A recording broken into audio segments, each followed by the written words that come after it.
हां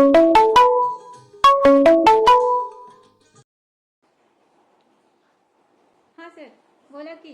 स्मिता, माझं तुझ्याकडे काम होतं का? माझ्या मुलीला काही चित्रकला चित्रकलेसंबंधी एक बेसिक माहिती पाहिजे. ते शिक्षकाने त्याला काहीतरी सांगायला सांगितलंय. हां, तुला कसं ते चित्रकलेचं नॉलेज आहे, हां, तर हां. ते मला माहिती देशील? Okay, okay. सांगते की. मला चित्रकलेचं नॉलेज आहे तसं.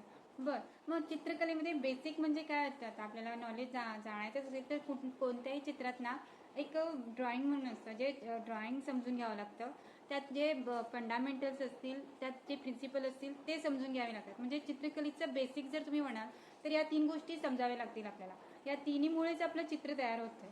ठीक आहे? मग हे समजण्याकरता कसं होतंय आपल्याला बेसिक फंडामेंटल्स आणि प्रिन्सिपल्स म्हणजे काय? आपलं मॅथ्स आहे, सायन्स आहे. कसं म्हणजे गणित असतं आणि विज्ञान असतं. याचं जर आणि चित्र म्हणजे याचं सगळ्याचं कॉम्बिनेशन करून एक चांगलं चित्र बनवू शकतो. आणि हे कोणतंही चित्र असो त्या प्रत्येक चित्राकरता हे मूलभूत गोष्टी आहेत त्या साऱ्या. ठीक आहे?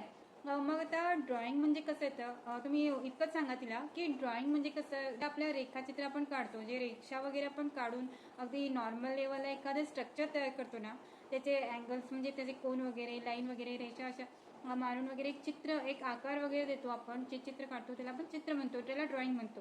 ठीक आहे. आणि आता फंडामेंटल्स म्हणजे कसं आलं आता चित्र काढतोय आपण पण त्याचा प्रत्येक मेजरमेंट त्याचं मोजमाप करणं गरजेचं आहे. मग त्याच्यासाठी त्याची उंची किती आहे त्याची लांबी किती आहे रुंदी किती आहे ह्या साऱ्या गोष्टींना जाणणं खूप महत्त्वाचं असतं. मग ते काय होतं त्याकरता ना यालाच आपण गणित म्हणजे ह्या कसा गणिताचा भाग येतो. मग त्यामध्ये आर्टमध्येला फंडामेंटल्स म्हणतात.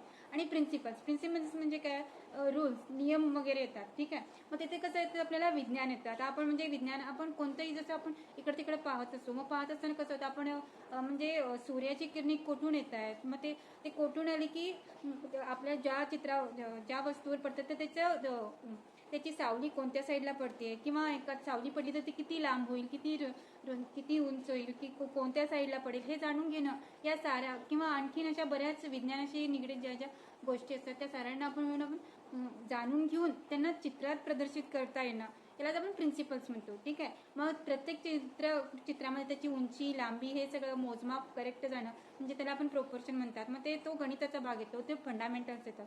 आणि त्याची कोणता इफेक्ट त्याचा कोणत्या गोष्टीचा कोणता परिणाम कसा होतोय आपल्या चित्रात हे जाणून घेणं म्हणजे आपण कसं म्हणतो प्रिन्सिपल्स म्हणतो. फंडामेंटल्स आणि प्रिन्सिपल्स यांना फॉलो करत आपण जे एक चित्र नॉर्मल आकार काढून घेतलेला असतो त्याला आपण ड्रॉइंग म्हणतो. पण ह्या तिन्ही गोष्टी जोपर्यंत सरळ व्यवस्थित होतात ना तेव्हाच एखादं आर्ट चांगल्या रीतीनं होऊ शकतं. ठीक आहे. मग बेसिक नॉलेजला इतकंच सांगा तिला आणि त्याला याची जर आणखी माहिती असेल तर मी तुम्हाला पाठवून देईन. ओके. हां हां, जरा लवकर पाठवून दे. हां. मी तुम्हाला सांगेन नक्कीच. बरं बरं ठीक आहे. Okay okay okay, thank you thank you.